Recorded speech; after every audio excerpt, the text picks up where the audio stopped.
Hi, and welcome to World's Best Dad Podcast.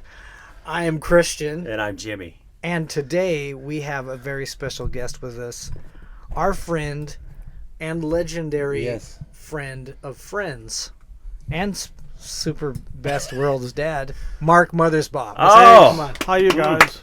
Hi, Mark. Wow, I like your pad here. It's fun, right? Great. It's kind of Amazing. It's a school bus. a It's a hip. different kind of bus than that's on the internet already, but Yeah. we're keeping it clean. Does anybody ever get to see this wall in your... 'cause I'm looking where the Not camera's really, on. no. There's one here. Oh, that's a pretty good wall over there. It's a Someday you guys fantastic will wall. have to reveal it. We will. Yeah, we're We'll have saving a up. MTV Cribs in here. We're saving up for another camera, actually. Yeah. Which is not Yeah. not too far out Yeah. of what Yeah, we yeah. are doing. We're saving. They're up. getting cheaper. They are actually 4K. We found that 4K cameras are getting cheaper and cheaper. Well, they're not all 4K. That one said it was. Yeah, I don't that's know. true. That's true. They just No offense, Cam. it's kind of like fat free when they put that on the Yeah. on the label and say, but who knows if it's fat free or not. Yeah.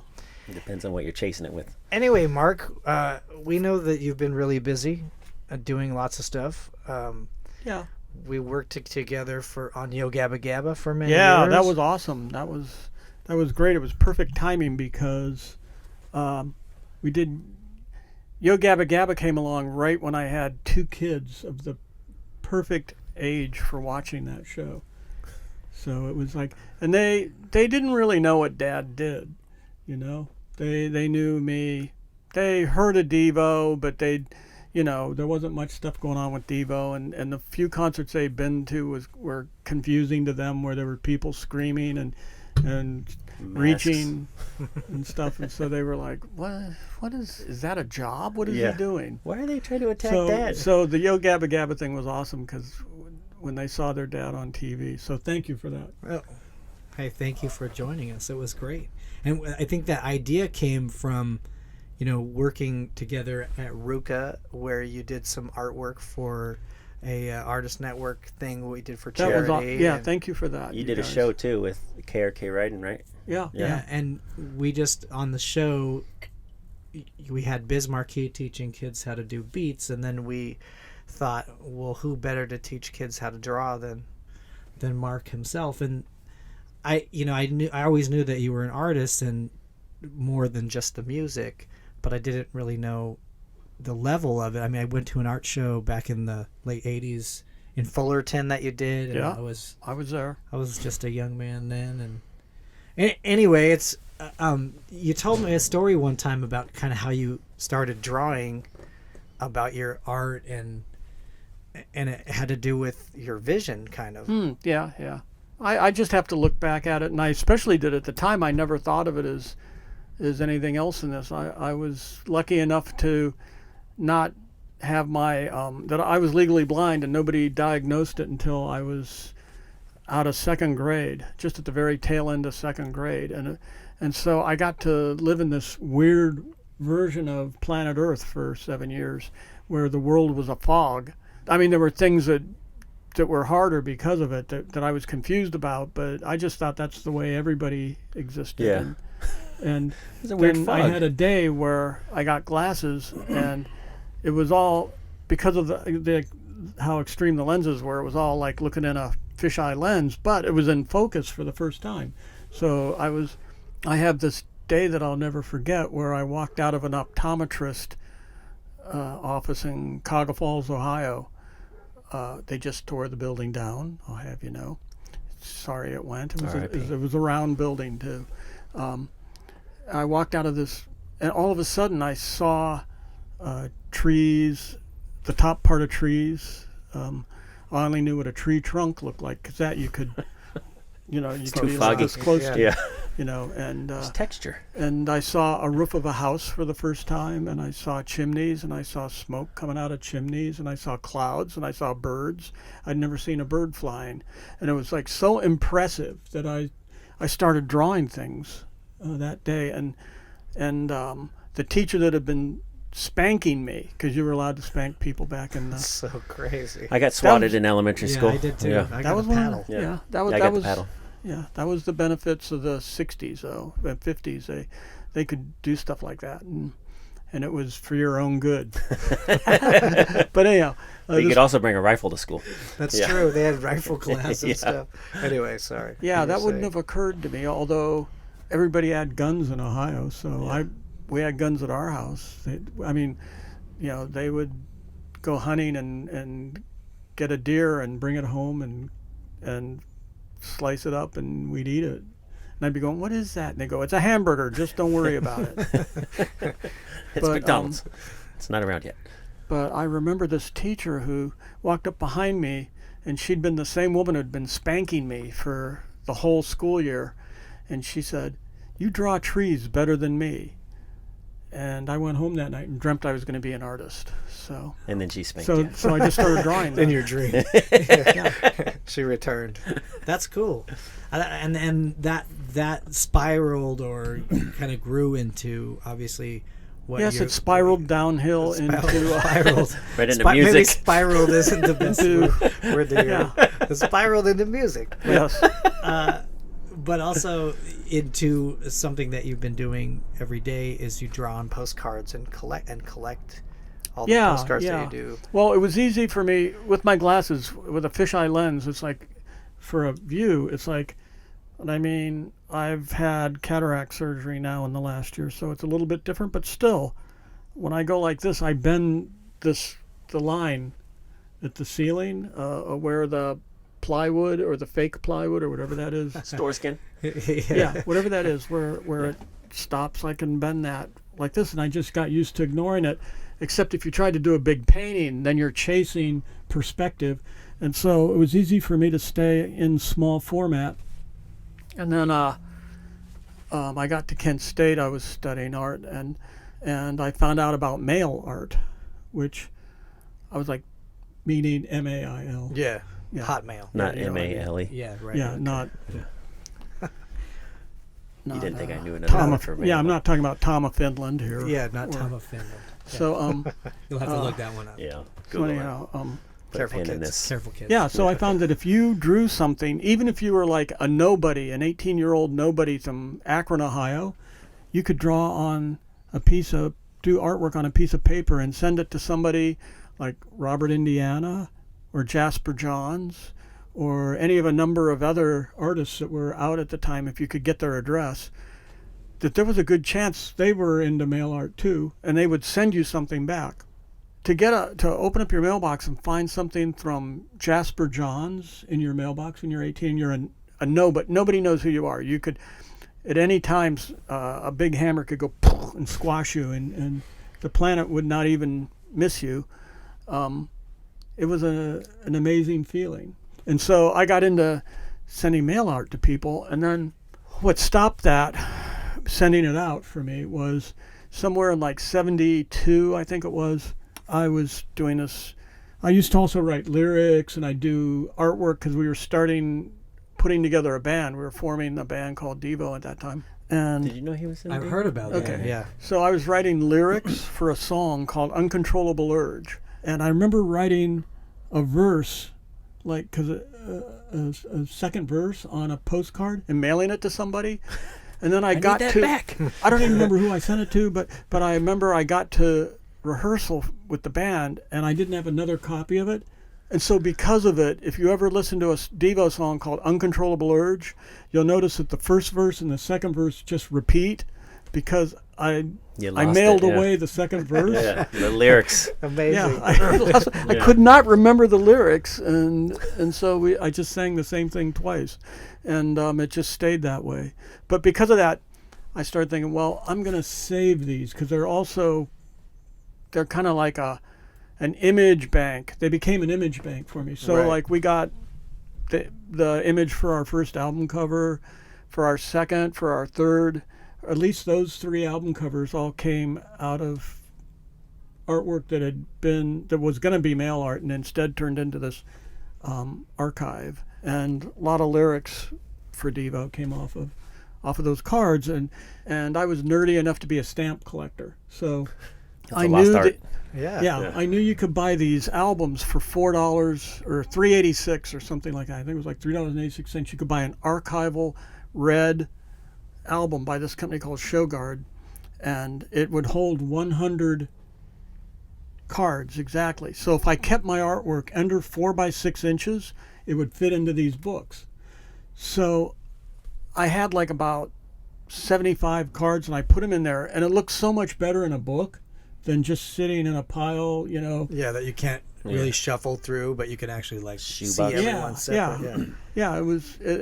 It helped save them, because I was in a one-room apartment at the time where I just kind of unrolled my blankets and slept on the floor, and rolled them back up, and then used it. I was writing a book at the time, and I was also doing this artwork at the time, and it was easy to get things lost. But if I had the red book, I could keep putting them in there. When I got to the end of it, 100 cards, I bought another book for $386, and so I've continued that through the last however many decades that is, from 1972 to 2020. That's a lot of books. Yeah, they're all here too. Really?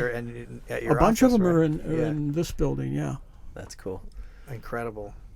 Yeah, and I've seen a lot of the, there's obviously different subject matter and things on there, but there is a lot of the iconography of the band and things that you've done that seem like maybe they came out of just these doodles that popped out of your mind, and they became part of. Well, yeah, a lot of it was. We did a lot of tours. We toured the world like 7 or 8 times, and so you spent a lot of time on planes or in buses or cars. So it was a lot of time where you could be remembering something a record executive said, like, Devo, that's not important. I'll tell you what's important. I'm not going to say his name. Bob Seger.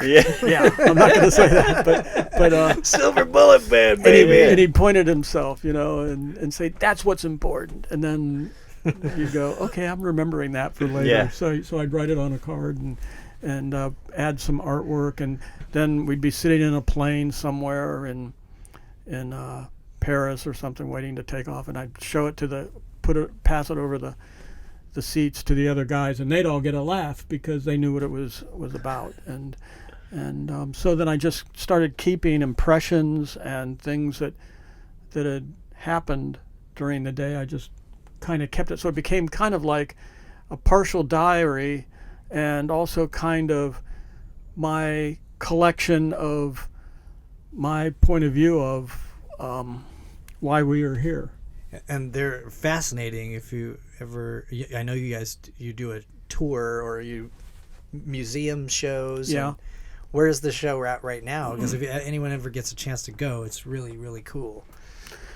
There's a couple things coming up. There's, I think it's down, Beyond the Streets is over, right? So it was Beyond in the Streets New York of New York. I did get a chance to see that. It was cool. Yeah. Yeah, that was somehow with a bunch of other artists. It was all graffiti artists, and somehow they included me. And the reason is because they we read this thing where Jerry Casale said that he met you because he saw you were posting art on, around the campus at Kent State in 1970. So you had street cred, like flyers and wheat pasting, or no? I hadn't planned on going to school because there was no money in I had no money. Yeah. So, right. But in his house, there was by some miracle, my school teacher, because I won some. The one that beat you? My high school teacher. No, this was the high school teacher. Not the spanker one. Yeah, she was awesome because she was my first patron saint, because she. They used to have stuff they don't have this kind of stuff in America anymore, but they used to have, Kent State had this program where kids in different parts of Ohio that were in danger of not going to school after high school, that they would give them a partial scholarship if they showed some sort of if they excelled in some area. And I had won some local Summit County art show awards, and so she submitted me, and they gave me a partial scholarship. So I thought, well, it's, Vietnam, Kent State, Vietnam, Kent State. I'm going to try Kent State. Kent State, is that where the National Guard shooting went down? I was there for that. Yeah. Who was there? Oh, that's insane. But yeah, I went to school, and in the first quarter I was there, I didn't know what to sign up for. I said, well, art, I guess. I love music, but art. So I want to be an artist. So I signed up for art classes, and one of them was printmaking 101, and I silk screened. And to me, silk screening in 1968 was like what it is to have a cell phone where you have all these apps where you can do artwork on the apps, or like somebody was showing me, and here, look at this. They were showing me, they took yesterday, somebody took a pet, and they said, look, here's Albert's dog talking, and so Albert's dog was talking to me yesterday on a cell phone, and the closest to that was screen printing, because you could, like, in one day, you could have T-shirts, or you could have posters, or you could have some piece of art done. And especially if you waited till after school was out, because all these kids would, at 3:30, they'd run off for their dorms and their fraternity and sorority houses, and they left the whole art department open, and so I could stay and do art all night. And they're doing production. Yeah. No, you could finish like a whole print. Like, even if it was 4 colors, 5 colors, I could finish a print in one night between 3:30 to 6 the next morning. And because of my vision, I was making art that was small, and I made these decals because I used to make model cars when I was a kid, little Revell and things like that, model cars. And Rat Fink models. And stuff like in Ohio, we had a one saving grace god that came on TV on Friday and Saturday night named Goulardi. And so if you were like in junior high and you couldn't drive anywhere, and the snow's like 40 inches deep, and you're just stuck in your house by yourself, Goulardi would save your life, because he was this smart head who wore like a fright wig. This is in 1966, 67, and he'd wear a pair of sunglasses with one lens punched out, and he made up this language that was like his version of beatnik cool, like where he Klingon called, or something. He called things purple fink and stuff like that. He had all these terms. But one of the things he did is people would send him in plastic model toys, and he would light a firecracker, like a cherry bomb or something, inside it, and they'd point a camera at it, and it'd be on his seat, and he'd walk away, and then you'd see this fuse burning down on like a 57 Chevy that somebody had built, the model kit, and it would explode. And after that, it's like I'd get the kit, like the toy kit, and I'd build it, and before the glue and the paint were even dry, we'd already be running it down the driveway with a firecracker in it so we could blow them up.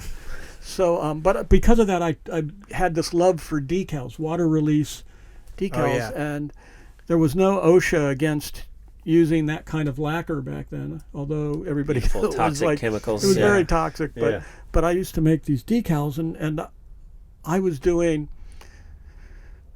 the ones where you images. Water release. Kids might not know what that is. No. It's like not anymore.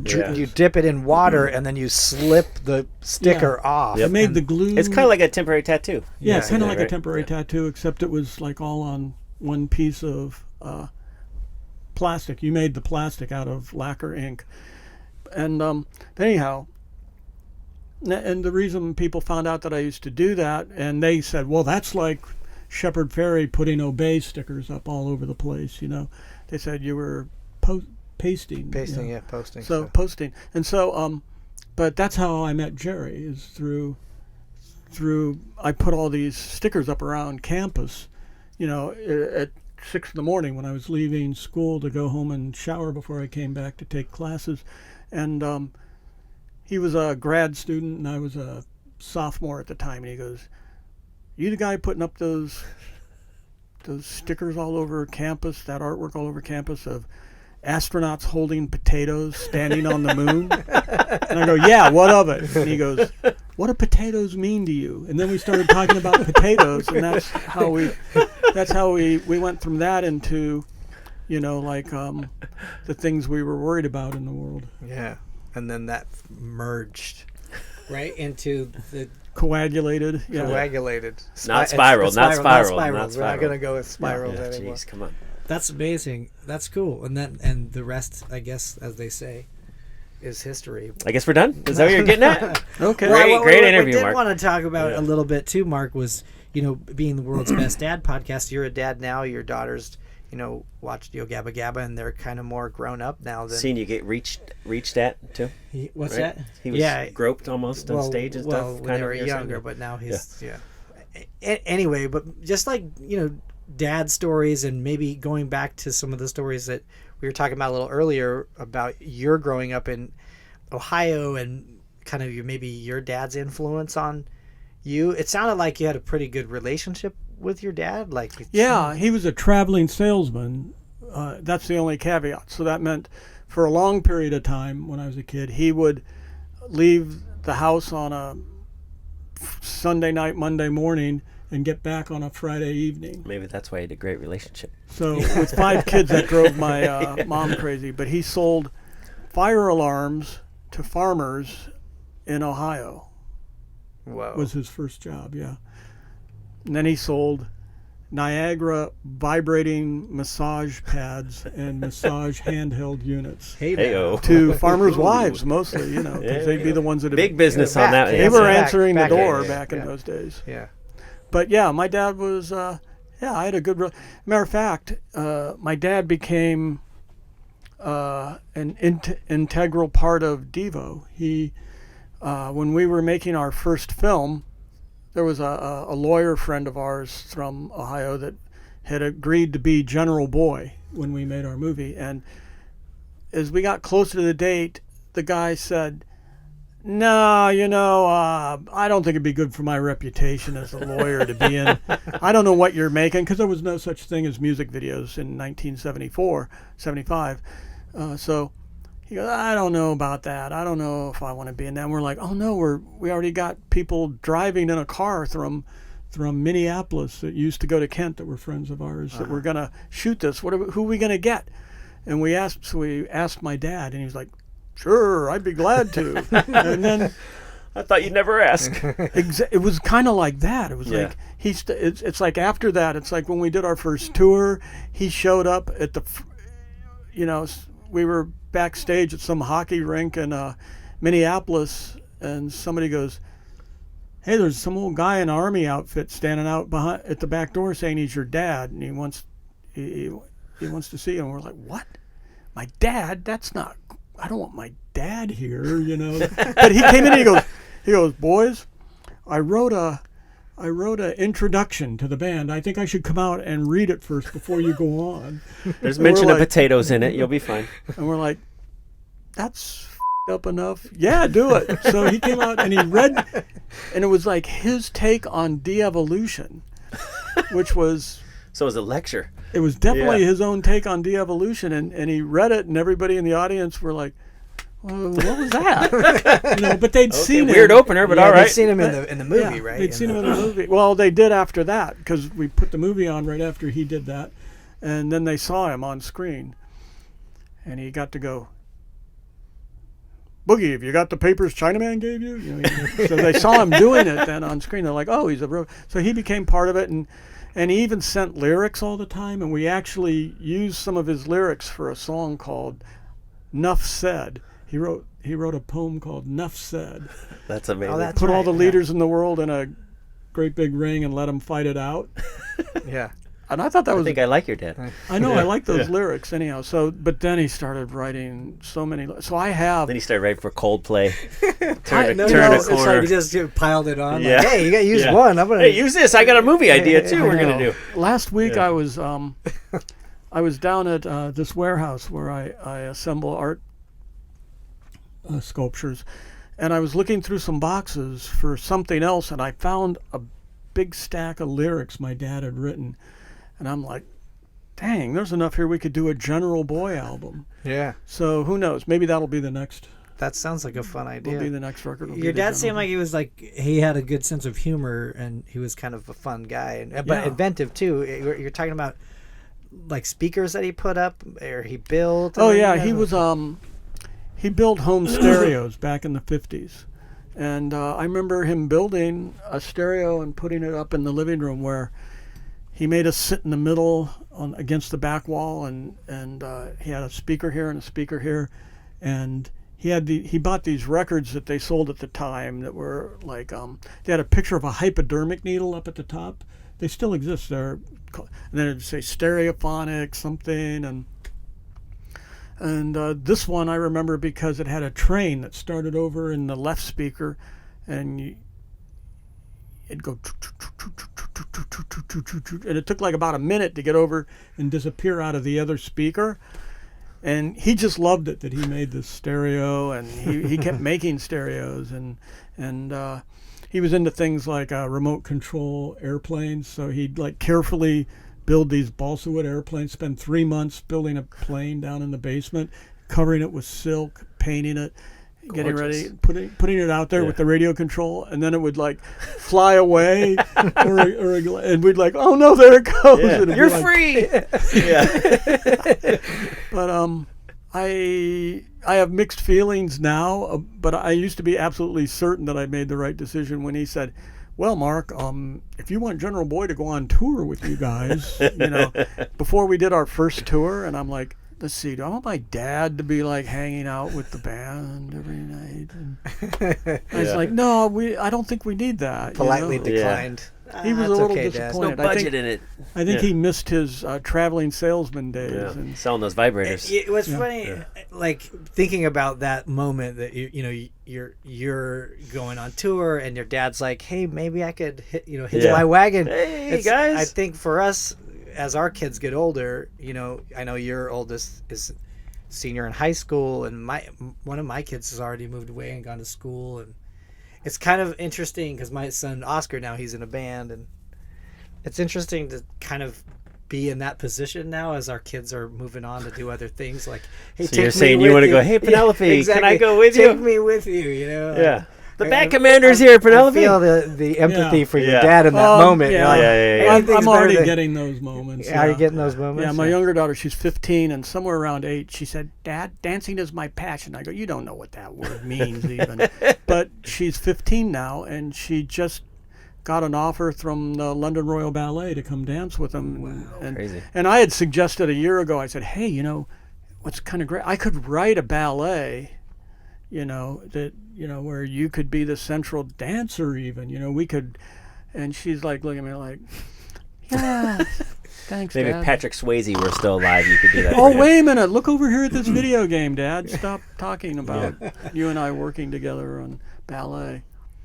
But do you work together a little bit with your daughters at all on anything, like projects? Or? Well, my older daughter's a painter, and pretty good. I mean, it's like, if the two of us sat and we each painted you guys, those are terrible mine paintings might already. look like you guys, but hers would look like a photo of you guys. She's she's like an amazing artist, yeah. And we do stuff. I'm their, I'm one of their chauffeurs. It's like we're in LA, so it's they're not walking anywhere. I think that's most parents nowadays. No kids are allowed to go free range. That's true. Yeah. It's kind of helicopter city with parents, but just like a parallel between you and Wei, your older daughter, and her. I remember when she was younger, because we had her on Yo Gabba Gabba, that she'd had a number of surgeries on her eyes, and she has. We adopted her at 5.5. She was on an emergency adoption list, and my wife, in describing, you got to be careful when your wife goes on the internet at night. You never know what she's up to. And my wife was looking at, kids, and she found this little girl that was on an emergency adoption website because she was going to, just end up being relegated to some factory in China, like building iPhones, blind, and putting stickers on Nike tennis shoes or Ruka T-shirts or something. And, exactly. Some sweatshop.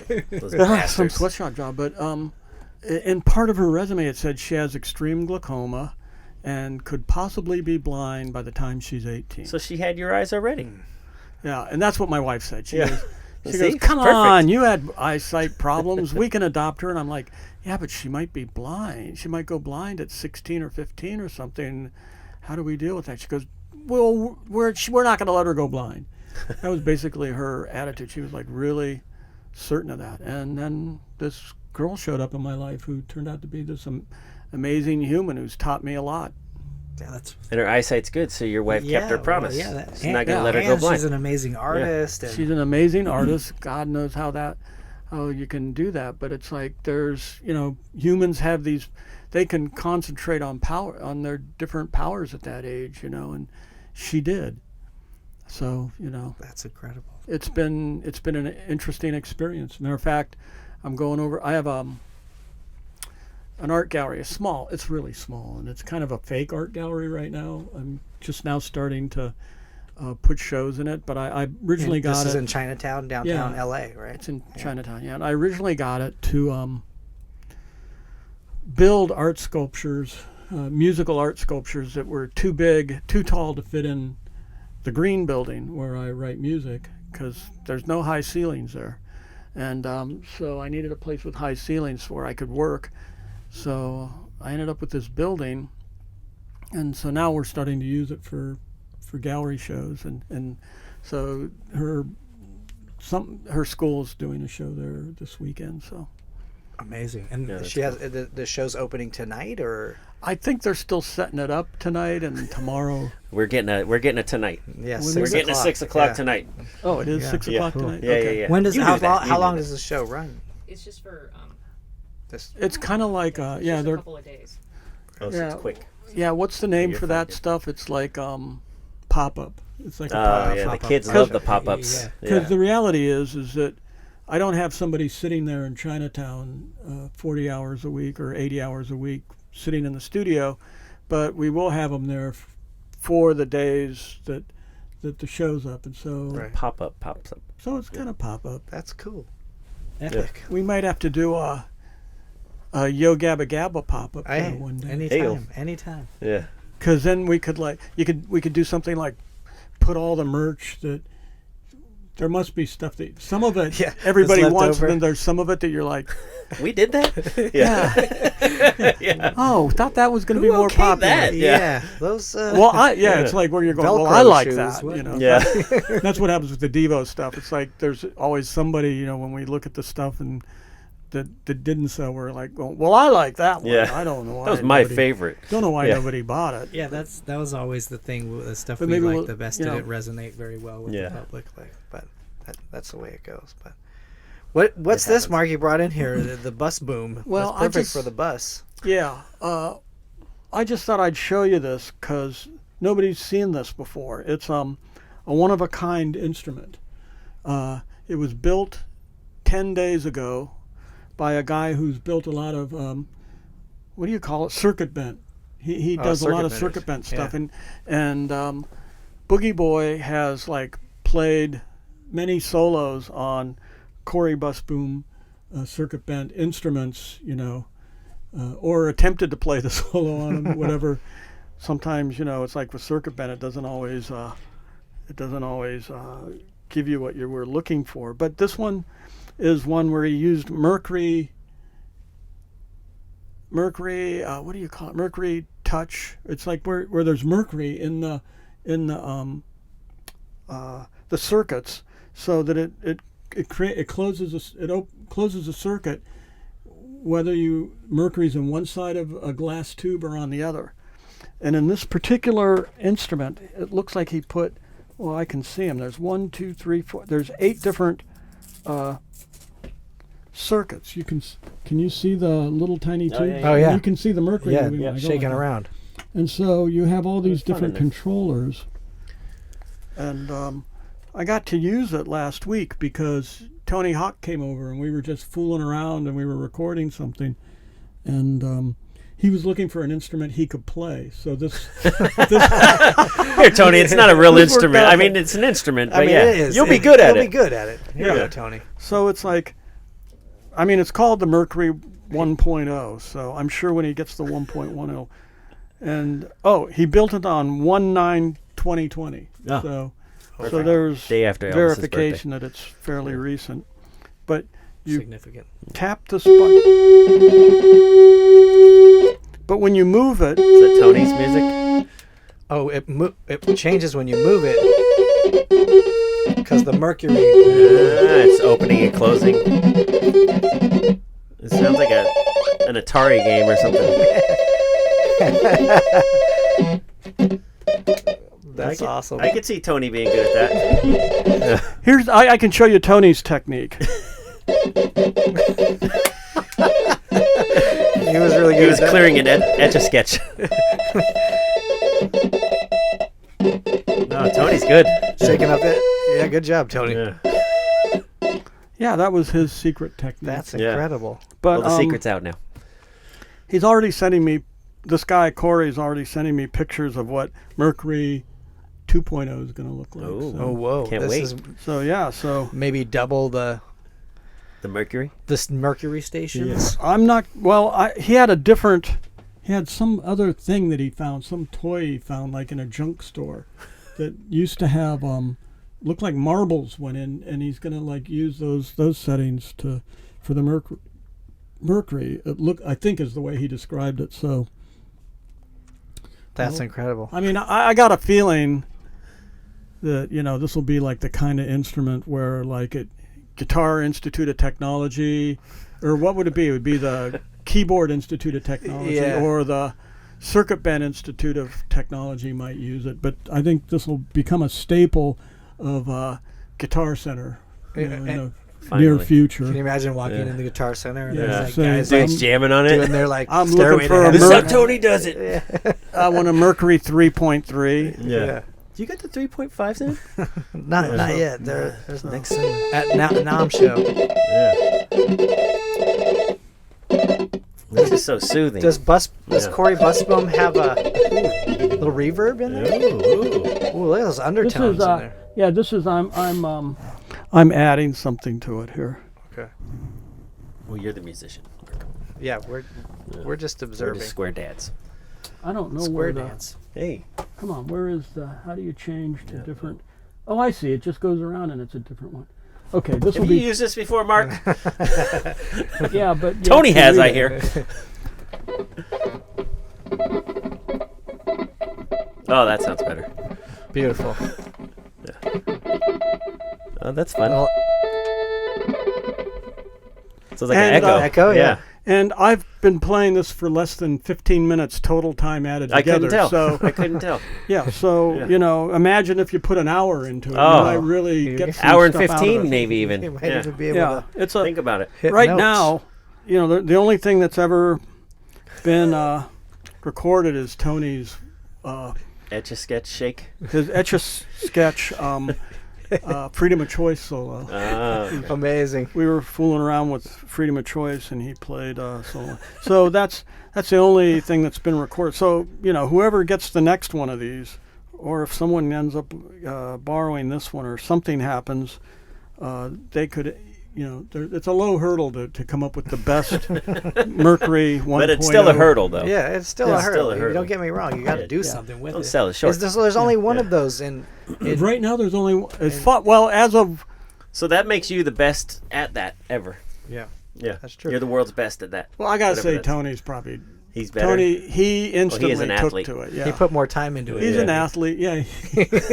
Yeah. I mean, I got a full 15 minutes. He might have. No, he probably had less time into it. Than I Oh, did. really? He's just was a natural. Yeah. Yeah. He just. Look at us. He did what came natural. You're right. Yeah. He's that He was kind of born to guy. play that thing. Shaking it up. Yeah. Maybe he shakes his kids. Yeah. I didn't mean that. Well, there's so much stuff we could talk about. And He shook his decks. Yeah, there you go. That's, he we'll shakes say the that. deck. Yeah. That flip thing he does when he lands on the deck. That's pretty cool. The twisty thing. So Spirally. There's so much stuff we could talk about, Mark. But I know you're a busy man, and we want to thank you for coming on the show. But before we go, there's a big difference between when we were kids and when you were a kid, and what our kids are doing now. Yeah. We read comic books when we were kids, and sometimes on the back of comic books they had little ads or sea monkeys or something. You told me a story one time that is still like one of the best stories I've ever heard, and it's hilarious. Do you know what he's talking about? Yeah, I know what he's talking about because I got reprimanded by Neil Young Neil Young. Yeah, He's in everybody's business. Talking about the South. Now he's harshing you. Well, we had the same manager at the very beginning for a long time, and he was in a movie of yours as well, right? The Human Highway. Or that was his movie. Oh, you were in his movie. Yeah, that's how we got acquainted. But when he saw the album, he goes, "Mark, that's not cool putting merchandise in your album cover." And I go, "Are you kidding? That's my favorite part of comic books. I couldn't wait to get to the page where you could like get a Schwinn bicycle, or you could get a Daisy BB gun, and all you had to do was sell like 200 copies of Grit magazine, which I have no idea to this day what Grit newspaper was. But you sold the hell out of it.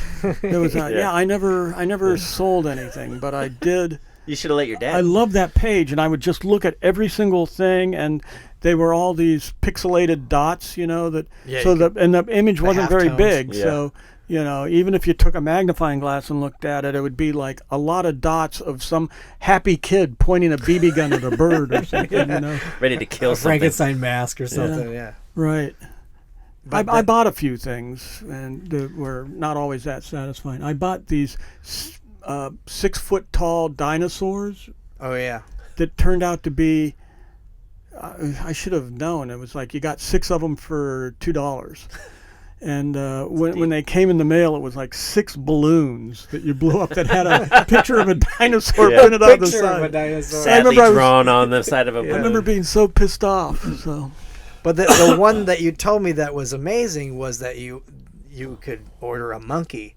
Oh yeah, and that you actually monkey in a cup. Yeah, we actually ordered a monkey. We had a monkey at our house for a year or out of a comic book. Yeah, and the poor monkey. It was like we had 5 kids, so there was I think 3 bedrooms in the house or something like that, and so there were 3 boys in one room with a monkey, which smelled hideous. I gotta say, it's like it would have been bad enough just the 3 of us, but when she added the monkey to the mix, it was crazy. But so you have an older sister and then 3 boys and then a younger sister? I was the oldest. I had 2 brothers after that, and then 2 sisters after that. And one of them was kind of accidental. She was like 12 years later than me. It was like our age difference is 12 years. But she's, they're all still kicking. Well, and then the monkey story. I remember you telling me that it kind of like gravitated towards your mom because it was scared to death of all the kids because all the little kids were going like this at it, and it was just so from the monkey's point of view there were these like things that were like 10 times bigger going like this in its face. Hairless monkeys trying to attack it. So it just jumped on my mom every time because she's the one who made sure that it had water and food anyhow. Well, she was used to you guys. Yeah. And she was like, thanks for getting me a monkey, you guys, but I don't really need another thing to take care of. Yeah, that's incredible. And then I remember you put it in your basket and you would ride it to Yeah, the monkey went up to State Road Shopping Center with me in the basket. How big of my was this bike. monkey? It wasn't very big. It was called an owl monkey because it had white around its eyes, and so if it stood up long, it'd be this tall, but it would only be like this big around. So it was like a Pippi Longstocking type of monkey or something? Well, it was just kind of like it always was in a hunched over position anyhow. Scared. Like don't hit in me. defense. But I do remember riding my bike up to State Road Shopping Center, and these nuns they go, "Oh my gosh, it's a monkey!" And I stopped and I had it on a leash, so that I let the monkey. They played with the monkey and it jumped on their shoulders, and they were like, "Oh, monkey! We don't have a monkey back at the convent, or whatever." We really should order one. And so, I just remember as they walked off, I'm looking at them, and I'm realizing the one of them has a long stripe of brown diarrhea down the back of her habit. And so I was like, "Oh, that monkey blessed her." I was like, "Chi-Chi, let's get out of here."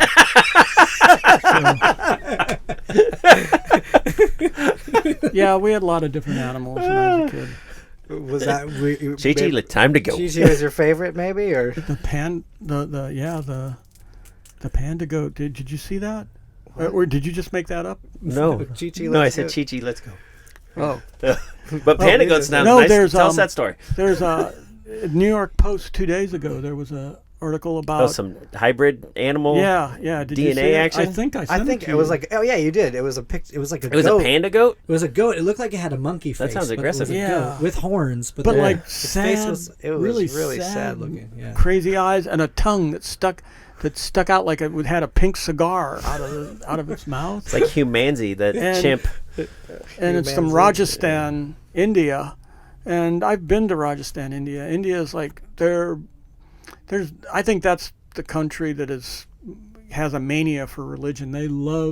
There's like a religious holiday going on every day of the year, all over India, because there's take so it many serious. different sects and religions and things, and there's always stuff like I remember walking out of a store and getting red dye thrown on me, and at the same time there was this big elephant covered in red dye, and then there was like camels covered in red dye, and people playing musical instruments and singing, and they were super happy, and it was their day for a Red Dye religious Day. holiday. Red Dye Festival. Yeah, Red Dye Day. Yeah. And then every week. What a beautiful religion. That is crazy. Yeah. But it said in the New York Post said that people are worshiping this. The pan goat. Yeah, the goat with the human face. Oh. Although it doesn't really look that human to me, but it definitely didn't have like a that mandible up. that came out. It was Yeah. all like flat, It like was a flat face.